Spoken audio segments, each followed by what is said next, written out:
Cette revue systématique et méta-analyse visait à évaluer l'ingestion de dentifrice et ses séquelles.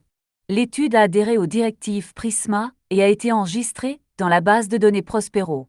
Une stratégie de recherche globale a été menée dans plusieurs bases de données, aboutissant à l'inclusion de 18 publications pertinentes. Les études éligibles englobaient divers modèles et incluaient à la fois des enfants et des adultes comme population étudiée. L'extraction des données a été effectuée systématiquement et des informations pertinentes sur les caractéristiques de l'étude, les interventions et les résultats ont été collectés. L'évaluation des biais a été réalisée à l'aide des outils d'évaluation critique du Joanna-Briggs Institute, montrant des variations de biais entre les études incluses. Le risque global de toxicité systémique s'est avéré faible et aucun événement grave ou potentiellement mortel n'a été signalé dans les études incluses. De plus, certaines formulations de dentifrice contenant des concentrations plus élevées de fluorure étaient associées à un risque accru de fluorose dentaire. Ces résultats ont plusieurs implications pour la pratique et les politiques. Les prestataires de soins de santé et les professionnels dentaires doivent souligner l'importance de promouvoir une utilisation sûre du dentifrice, en particulier auprès des populations vulnérables telles que les jeunes enfants, qui sont plus sujets à une ingestion accidentelle. Les campagnes de santé publique et les initiatives éducatives devraient viser à sensibiliser à l'utilisation appropriée du dentifrice et aux risques potentiels. En outre, les fabricants de dentifrice et les organismes de réglementation devraient envisager de réviser les lignes directrices et les réglementations pour garantir la sécurité des produits de soins bucco-dentaires, y compris la concentration appropriée d'ingrédients actifs. Les recherches futures devraient se concentrer sur l'étude des effets à long terme de l'ingestion de dentifrice, sur l'exploration des interactions potentielles entre différents ingrédients actifs et sur l'évaluation de l'efficacité des mesures préventives actuelles. 1. Introduction. La déclaration inventée par Paracels, existe-t-il quelque chose qui ne soit pas toxique, est largement reconnue. Tous les objets possèdent une toxicité et rien n'existe sans elle. Seul le dosage détermine si une substance est toxique ou non. Les enfants et les adultes sont quotidiennement exposés à diverses substances présentes dans leur environnement, notamment du dentifrice, du shampoing, du savon et d'autres produits ménagers. Bien que ces expositions ne soient généralement pas nocives, elles peuvent nécessiter une analyse pour comprendre les risques potentiels associés à l'ingestion de matières indésirables. La déglutition involontaire ou inconsciente fait référence à l'acte d'ingérer des substances sans intention ni conscience, qui peut survenir dans diverses situations, notamment chez les populations vulnérables telles que les enfants et les personnes souffrant de déficiences cognitives. Il est important de reconnaître que toute ingestion involontaire n'est pas nécessairement nocive ou dangereuse. Les dangers potentiels associés à l'ingestion peuvent varier en fonction de la nature des matériaux et du groupe d'âge des personnes impliquées. Les jeunes enfants, en particulier les nourrissons et les tout-petits, peuvent involontairement ingérer des matières indésirables en raison de leur curiosité naturelle et de leur tendance à explorer leur environnement en mettant des objets dans leur bouche.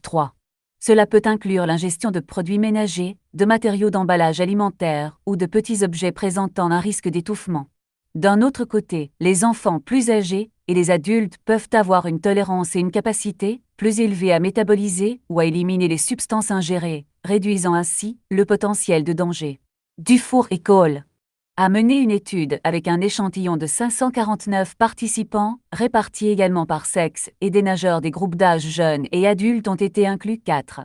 Les résultats ont révélé que les nageurs ont ingéré en moyenne 32 ml d'eau par heure pendant leurs activités de natation. Les enfants ont avalé environ 4 fois plus d'eau que les adultes. Cependant, les enfants passent environ 2 fois plus de temps dans l'eau que les adultes. De plus, selon les résultats de l'étude, les hommes ont tendance à ingérer plus d'eau que les femmes lorsqu'ils nagent. Les personnes souffrant de déficiences cognitives ou de troubles du développement peuvent également avoir des difficultés à comprendre le concept d'ingestion et peuvent avaler par inadvertance des matières indésirables en raison d'un manque de conscience ou d'impulsivité. De plus, les personnes endormies, inconscientes ou sous l'influence de certains médicaments ou substances, peuvent avaler par inadvertance des matières indésirables sans s'en rendre compte. La gravité des dommages potentiels dépend également de la quantité, de la concentration et de la durée de l'exposition. Ces facteurs soulignent la nécessité d'une analyse approfondie et d'une évaluation des risques des matériaux en question, ainsi que de mesures préventives appropriées basées sur les risques spécifiques identifiés.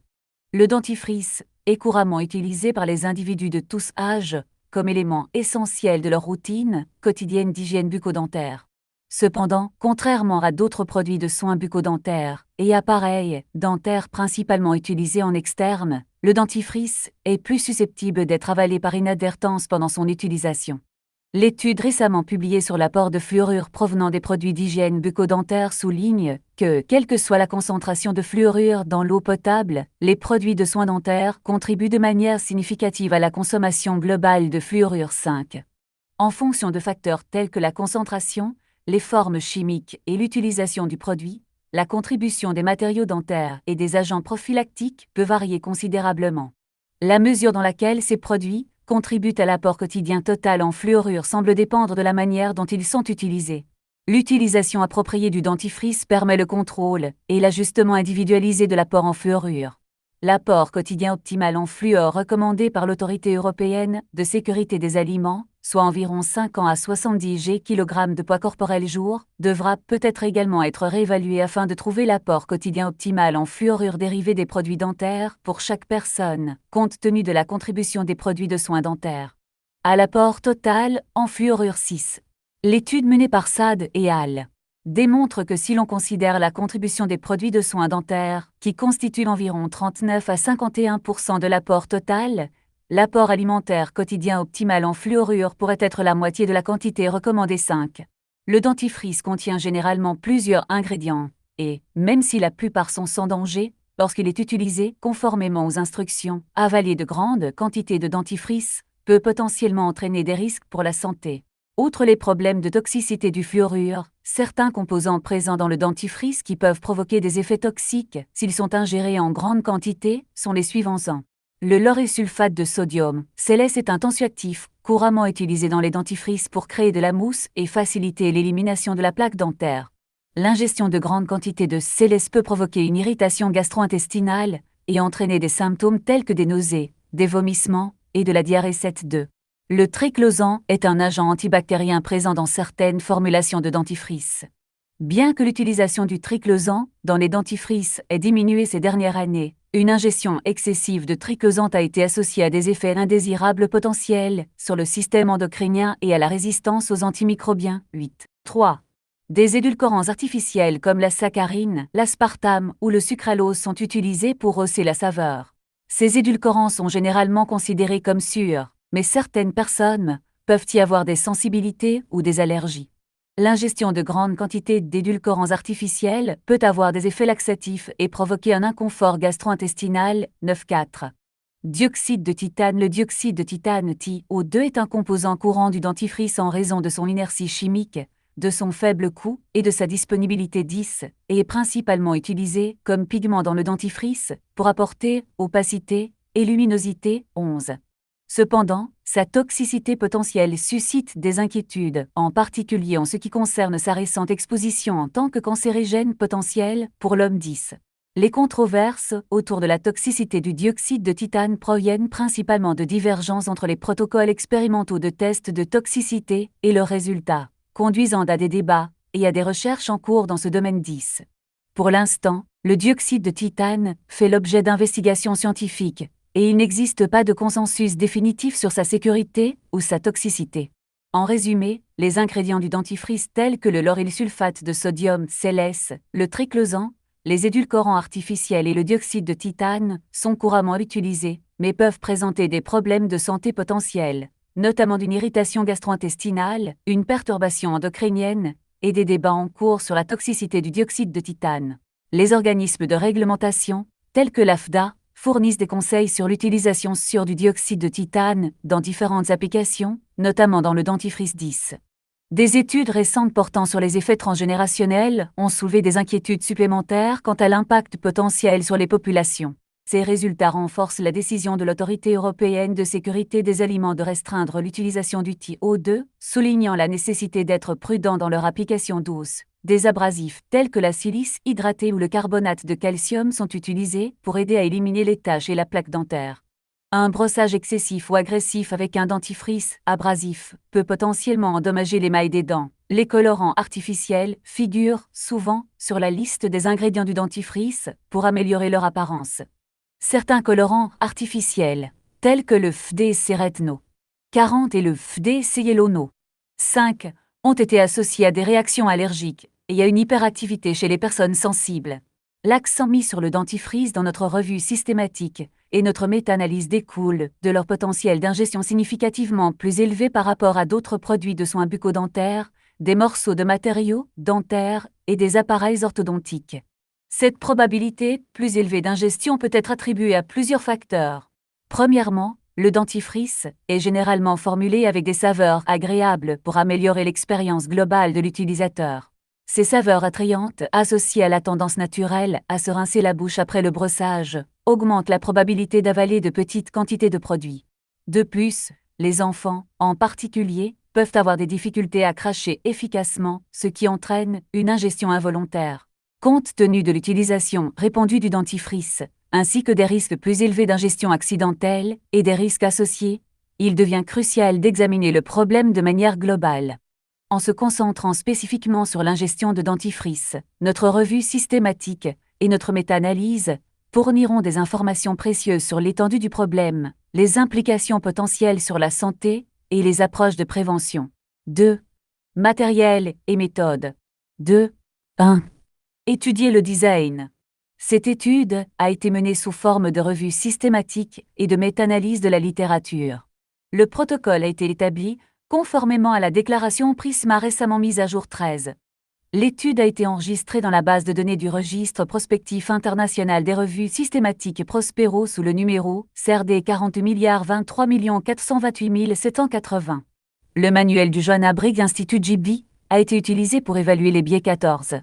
2. Critères d'éligibilité.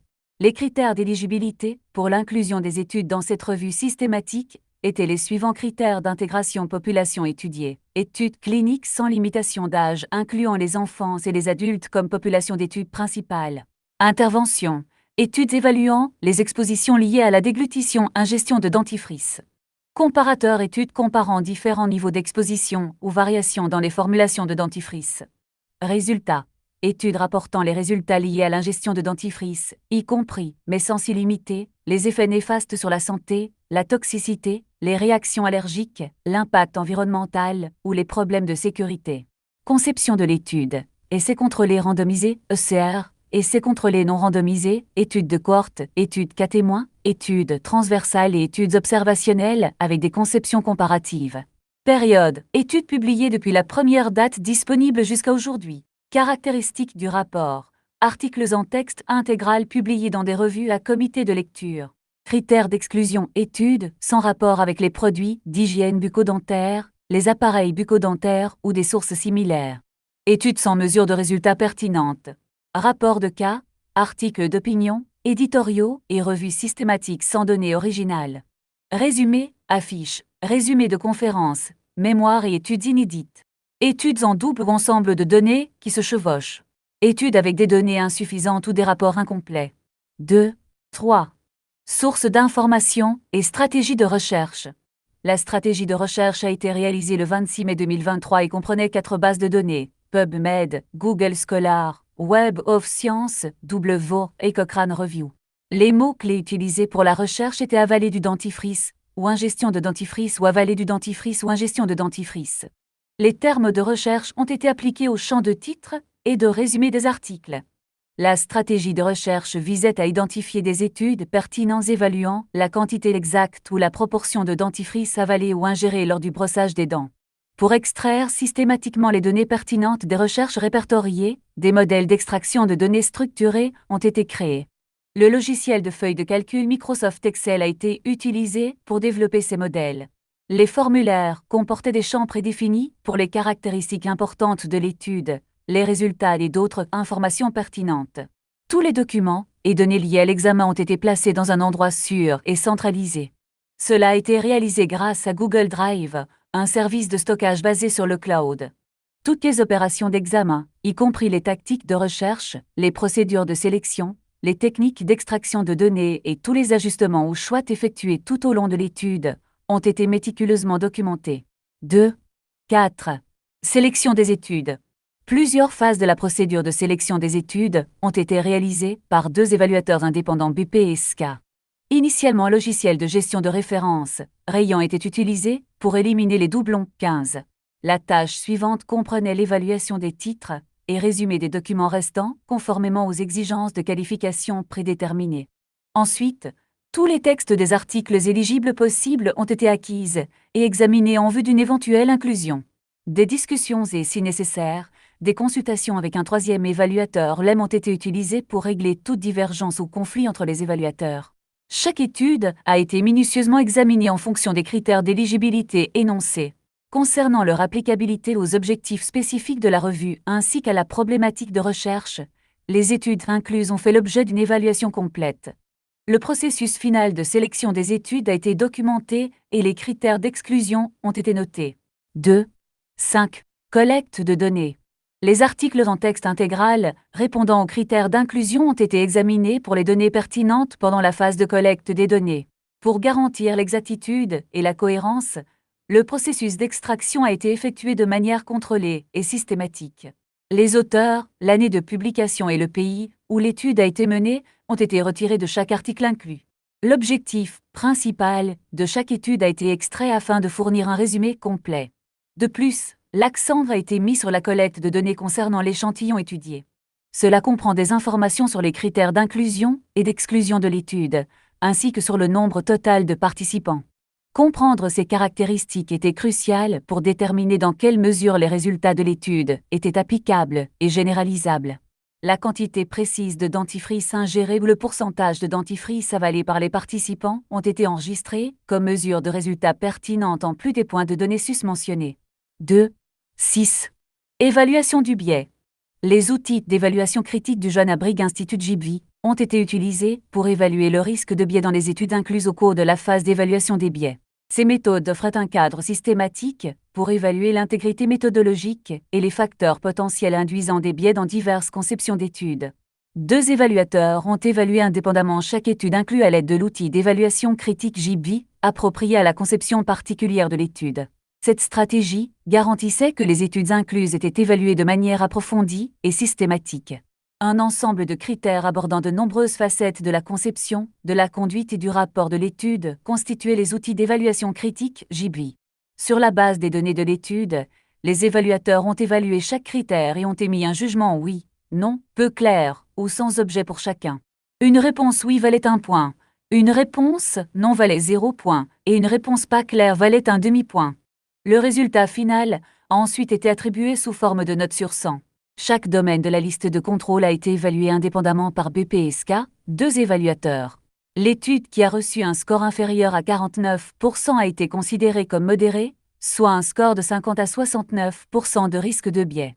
L'étude avec un score supérieur à 70% a été classée comme présentant un risque élevé de biais 14-16. La conception de l'étude a affecté les critères évalués au cours du processus d'évaluation des biais. Pour acquérir les données nécessaires à l'évaluation des biais, les examinateurs ont étudié minutieusement les sections pertinentes de chaque article, y compris la méthodologie, les résultats et la discussion. Les discussions et l'accord entre les évaluateurs ont été utilisés pour régler les différences ou les conflits dans leurs évaluations. Lorsqu'un accord n'a pas pu être obtenu, le jugement final a été déterminé après consultation d'un troisième évaluateur LEM tableau 1. Afin de déterminer la puissance statistique et la généralisabilité des résultats, la taille de l'échantillon de chaque étude a été examinée. La rigueur et la validité du plan de recherche ont été évalués en fonction des méthodes utilisées dans chaque étude. Des aspects tels que la randomisation, la mise en aveugle, l'assignation secrète, les techniques de collecte de données et les protocoles de suivi ont été évalués au cours de ce processus.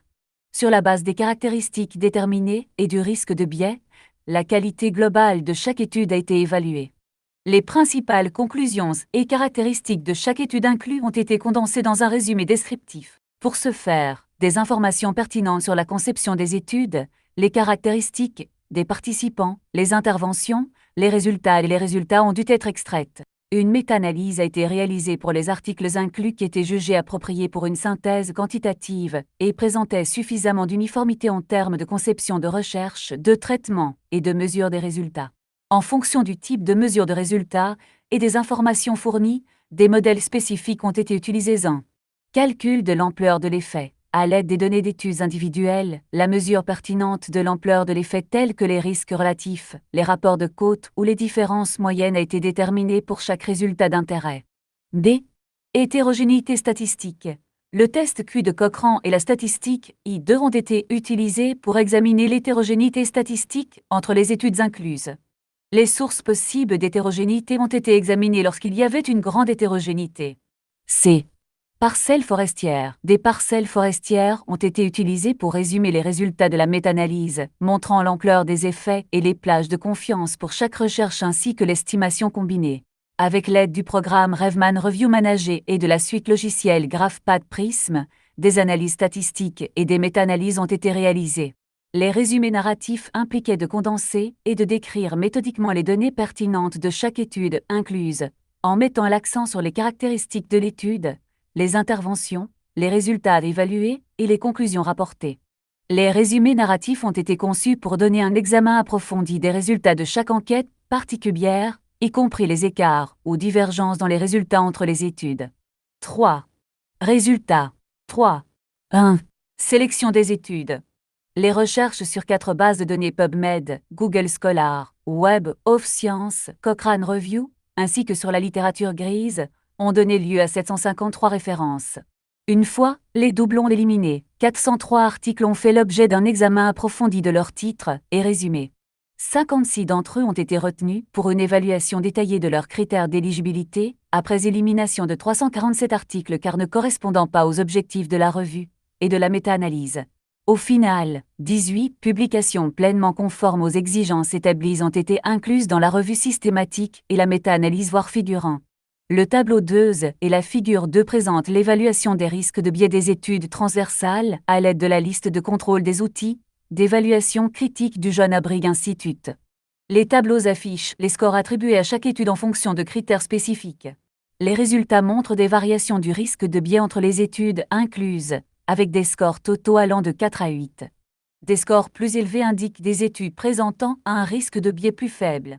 Notamment, des études comme celle de Martinemi et al. Et Streetolt et al. a obtenu les scores les plus élevés, ce qui signifie une méthodologie robuste et des résultats fiables. En revanche, certaines études ont obtenu des scores inférieurs, ce qui implique un risque de biais plus élevé 27-34. Le tableau 3 présente un résumé des données sur l'ingestion de dentifrice provenant de diverses études menées entre 1972 et 2016. La taille des échantillons variait de 5 à 700 participants et le pourcentage moyen de dentifrice ingéré variait de 10,66 à 80,54%. Les écarts TIPS D indiquent la variabilité des données, avec des valeurs allant de 0,984 à 56,53. De plus, le tableau comprend les intervalles de confiance IC à 95% pour le pourcentage moyen de dentifrice ingéré, qui fournissent une plage de valeurs dans laquelle nous pouvons être sûrs que se situe la véritable moyenne de la population. Les données montrent évidemment que le pourcentage moyen d'ingestion de dentifrice variait selon les études. Par exemple, Murakami et al. 24 ont signalé un taux d'ingestion moyen relativement faible de 10,66% 24, alors que de Almeida et al. 31 ont trouvé le taux d'ingestion moyen le plus élevé, soit 80,54% 31. Ces résultats suggèrent une variabilité considérable dans les comportements d'ingestion de dentifrice parmi différentes populations ou dans diverses conditions. De plus, les écarts types signifient la dispersion des points de données autour de la moyenne. Des études telles que celles menées par Cochrane et al. 28 et de Almeida et al. 31 ont signalé des écarts types plus importants, indiquant une plus grande variabilité de l'ingestion de dentifrice au sein de leurs échantillons respectifs. En revanche, des écarts types plus faibles, suggérant une moindre variation dans le comportement d'ingestion de dentifrice, ont été rapportés dans les études de Murakami et al. 24 et Streetolt et ses associés 34. Les tailles d'effets, telles que mesurées par le D de Cohen, variaient d'une étude à l'autre, indiquant diverses ampleurs de l'association entre l'ingestion de dentifrice et les facteurs étudiés. Des études comme celle de Cochrane et al. 28 et l'étude menée par Morey et son équipe 30 ont notamment rapporté des tailles d'effets significativement plus élevées, indiquant une forte relation entre l'ingestion de dentifrice et les variables associées.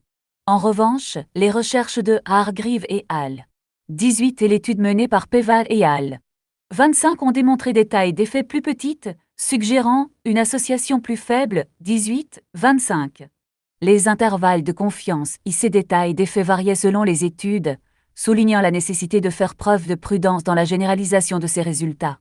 En outre, l'analyse statistique a révélé une hétérogénéité significative entre les études incluses, comme l'indique une valeur I2 élevée de 93,875% et une valeur du chi-carré significative I2 U003D 216,216, DEF U003D 17, PLU 003D 0,005. Cela suggère que des facteurs autres que le hasard contribuent à la variabilité observée entre les études. Par conséquent, il est crucial de prendre en compte l'influence de ces facteurs lors de l'interprétation des résultats globaux de la méta-analyse.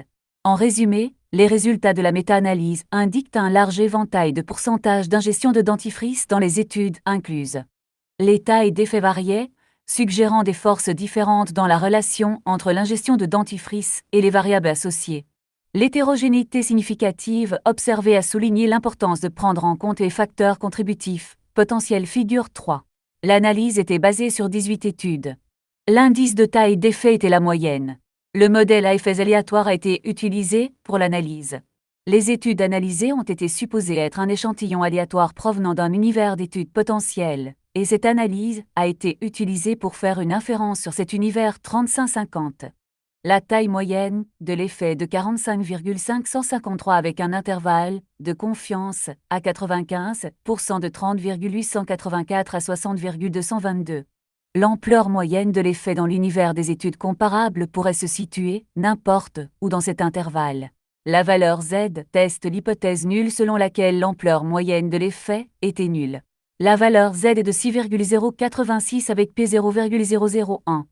En utilisant un critère alpha de 0,050, nous avons rejeté l'hypothèse nulle et conclu que dans l'univers de population comparable à celle de l'analyse, la taille moyenne de l'effet n'était pas précisément nulle. La statistique Q a permis de tester l'hypothèse nulle selon laquelle toutes les études analysées partageaient une taille d'effet commune. Si toutes les études partageaient la même taille d'effet réel, la valeur attendue de Q serait égale au degré de liberté le nombre d'études moins 1. La valeur Q est de 162,965 avec 17 degrés de liberté d'P 0,001. En utilisant un critère alpha de 0,100, nous pourrions rejeter l'hypothèse nulle selon laquelle la véritable taille de l'effet était la même dans toutes ces études. Dans ce cas, la valeur Q est de 162,965 avec 17 degrés de liberté et P 0,001. En utilisant un critère alpha de 0,100, nous pourrions rejeter l'hypothèse nulle selon laquelle la véritable taille de l'effet était la même dans toutes ces études. La statistique E au carré était de 99%, ce qui nous a informé qu'environ 99% de la variance des effets observés reflétait la variance des effets réels plutôt qu'une erreur d'échantillonnage. Au carré de taux, la variance des tailles d'effets réels était de 688,134 en unités brutes.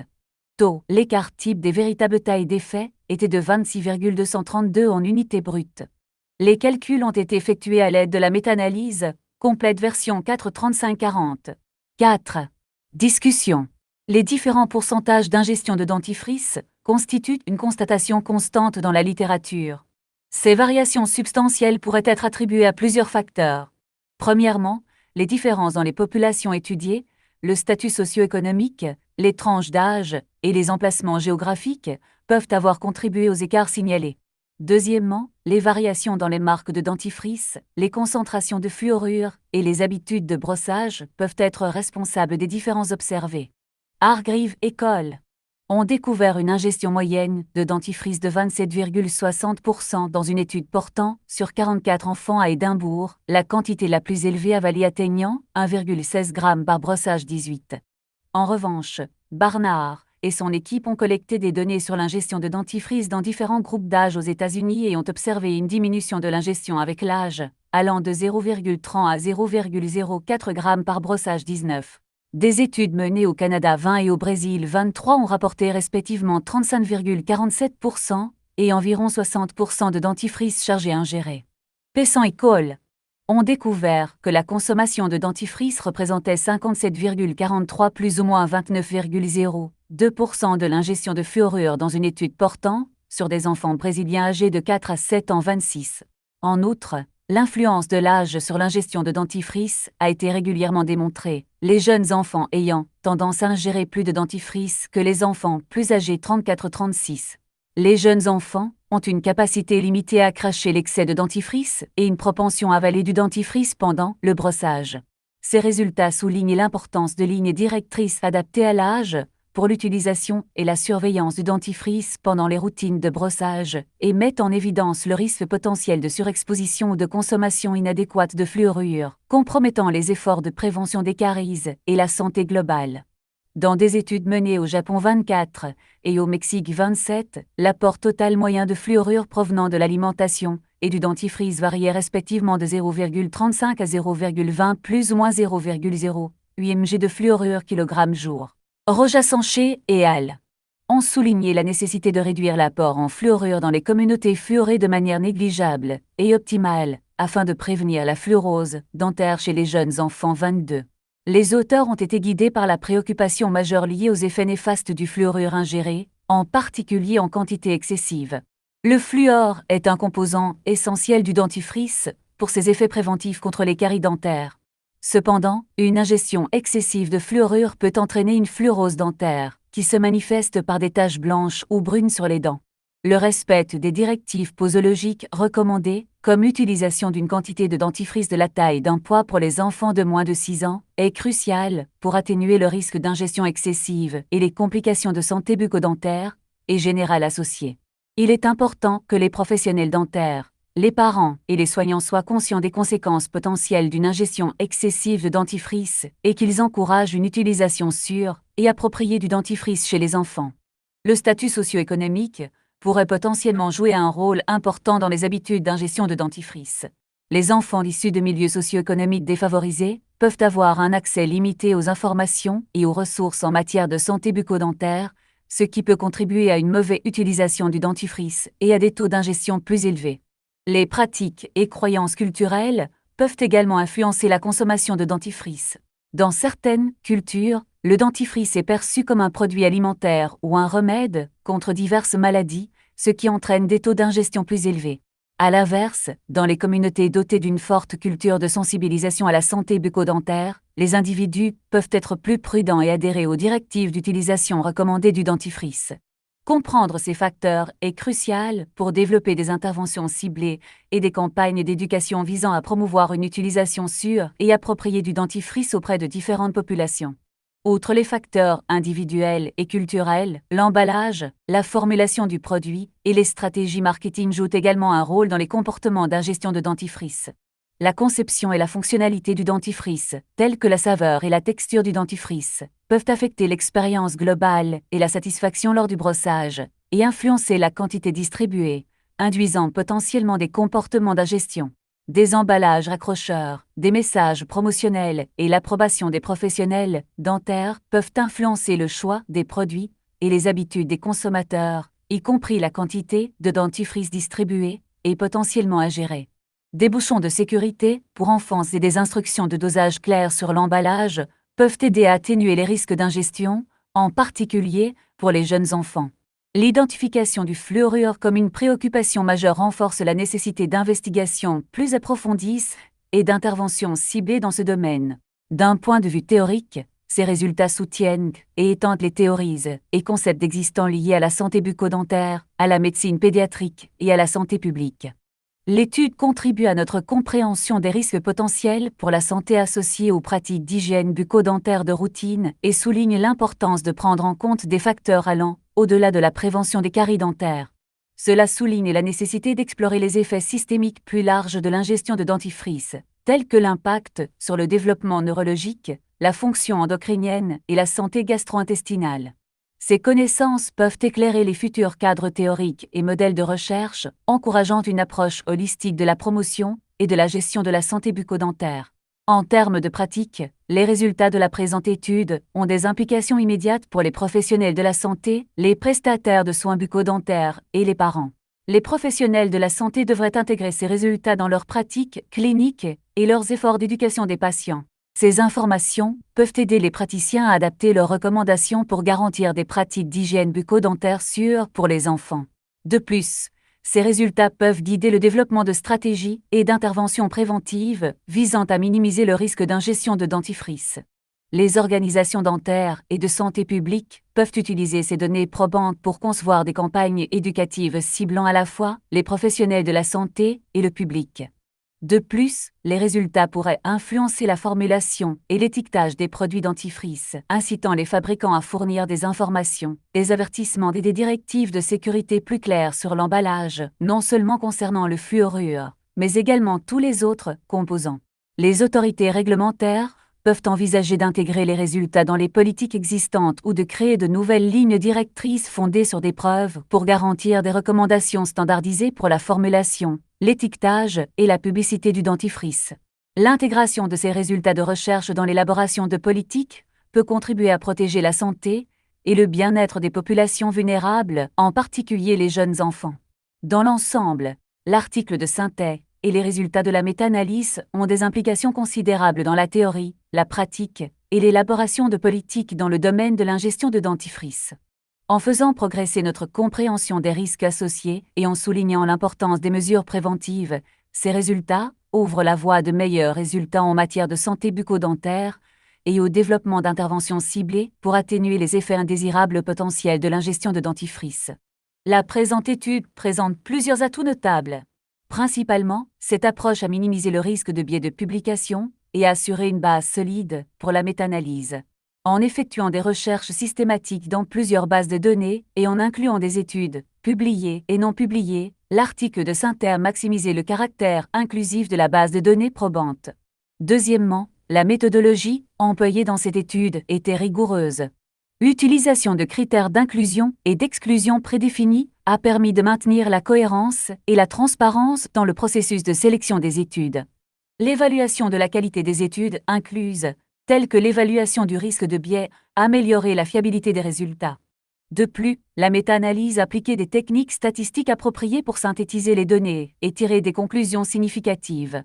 La méthodologie méticuleuse a crédibilisé les conclusions de l'étude et renforcé sa validité globale. De plus, l'article de synthèse a exploré un échantillon de grande taille. En incluant un nombre substantiel d'études et de participants, l'étude a atteint une puissance statistique plus élevée et a permis des estimations plus définies des associations faisant l'objet de l'enquête. Un échantillon de grande taille a amélioré la généralisabilité des résultats et a accru la confiance dans les effets observés. Cependant, certaines limites existent et doivent être reconnues. Une limitation potentielle est la présence d'hétérogénéité parmi les études incluses. Des variations dans la conception de l'étude, les caractéristiques des participants, les mesures des résultats et d'autres facteurs pourraient avoir introduit une hétérogénéité, ce qui aurait pu affecter la validité des résultats regroupés. Une autre limite réside dans le potentiel de biais inhérent aux études incluses. Bien que des critères scrupuleux d'évaluation de la qualité aient été appliqués dans l'article de revue, la présence d'un biais de sélection, d'un biais de mesure ou d'un biais de déclaration dans des études individuelles peut avoir introduit un biais dans la méta-analyse. Ces biais auraient pu avoir un impact sur l'exactitude et la généralisabilité des résultats globaux. Les analyses de sensibilité et les analyses de sous-groupes pourraient aider à explorer l'impact des biais potentiels et à donner un aperçu de leur influence sur les résultats. De plus, la disponibilité et la qualité des données dans les études incluses peuvent avoir posé des limites. Nous soulignons l'importance de reconnaître ces limites, car elles offrent des opportunités pour de futures recherches conçues pour combler les lacunes et les défis identifiés dans la présente étude. Cette analyse a mis en lumière les liens de causalité potentiels entre l'ingestion de dentifrice et les effets sur la santé, bien qu'une exploration plus approfondie soit nécessaire pour identifier les mécanismes exacts. Cette compréhension est essentielle pour façonner les stratégies préventives et les politiques de santé publique concernant l'utilisation du dentifrice. Bien que l'examen ait établi une association, le lien de causalité reste complexe en raison de facteurs tels que les variables confondantes et les biais. Il convient d'être prudent lors de l'interprétation des résultats et de tirer des conclusions causales. De futures études prospectives, des essais contrôlés randomisés et des enquêtes mécanistiques pour affirmer, approfondir les mécanismes et établir des liens de causalité sont nécessaires. Cette revue et méta-analyse offre un aperçu approfondi des preuves existantes sur les répercussions potentielles de l'ingestion de dentifrice sur la santé, soulignant son importance pour les autorités de santé publique, les professionnels dentaires et les décideurs politiques. Il est conseillé aux dentistes de reconnaître les risques liés à une ingestion excessive et de fournir des recommandations prudentes à leurs patients. Les fabricants de produits de soins bucco-dentaires, les agences de santé publique et les professionnels dentaires devraient collaborer pour promouvoir une utilisation sûre et appropriée du dentifrice. Financement. Les auteurs déclarent qu'un soutien financier a été reçu pour la recherche, la paternité et ou la publication de cet article. Cette recherche a reçu un financement du programme de recherche et d'innovation Horizon 2020 de l'Union européenne, dans le cadre de la Convention de subvention Marie Sklodowska-Curie N 951 747, du programme de recherche et d'innovation Horizon 2020 de l'Union européenne dans le cadre de la Convention de subvention Marie Sklodowska-Curie N 872 370 et du projet régional. Financé par le secrétaire provincial à l'enseignement supérieur et à la recherche scientifique, Voïvodine, Serbie avec l'accord de subvention AN 142 451 2682 2021 0101. Ce travail a également été soutenu par le Conseil européen de la recherche ORC dans le cadre du programme de recherche et d'innovation Horizon 2020 de l'Union européenne ELFO, accord de subvention AN 864 299, dans le cadre de la recherche Horizon 2020 de l'Union européenne. Remerciements. Nous souhaitons exprimer notre sincère gratitude à Elena Feltri, doctorant à l'II, pour son enthousiasme remarquable, ses nouvelles perspectives et ses contributions remarquables à ce manuscrit. Conflit d'intérêts. Les auteurs déclarent que la recherche a été menée en l'absence de toute relation commerciale ou financière pouvant être interprétée comme un potentiel conflit d'intérêts. Le ou les auteurs ont déclaré qu'ils étaient membres du comité de rédaction de Frontier au moment de la soumission. Cela n'a eu aucune incidence sur le processus d'examen par les pairs, ni sur la décision finale. Note de l'éditeur. Toutes les réclamations exprimées dans cet article sont uniquement celles des auteurs et ne représentent pas nécessairement celles de leurs organisations affiliées, ni celles de l'éditeur, des éditeurs et des critiques. Tout produit pouvant être évalué dans cet article, ou toute réclamation pouvant être faite par son fabricant, n'est ni garantie ni approuvée par l'éditeur. Bonjour à tous. Totalité des sources, des références bibliographiques dans les fichiers PDF qui se trouvent dans la description sous la vidéo. Si vous cherchez mon adresse électronique, vous pouvez y accéder. Elle est dans la section à propos de la présente chaîne YouTube, mais uniquement accessible depuis un ordinateur, pas le smartphone. Si vous souhaitez encourager la diffusion de la connaissance avec un grand C, des connaissances qui peuvent sauver des vies accessoirement, est-ce que vous pouvez mettre un pouce vers le haut s'il vous plaît? C'est très important. Merci.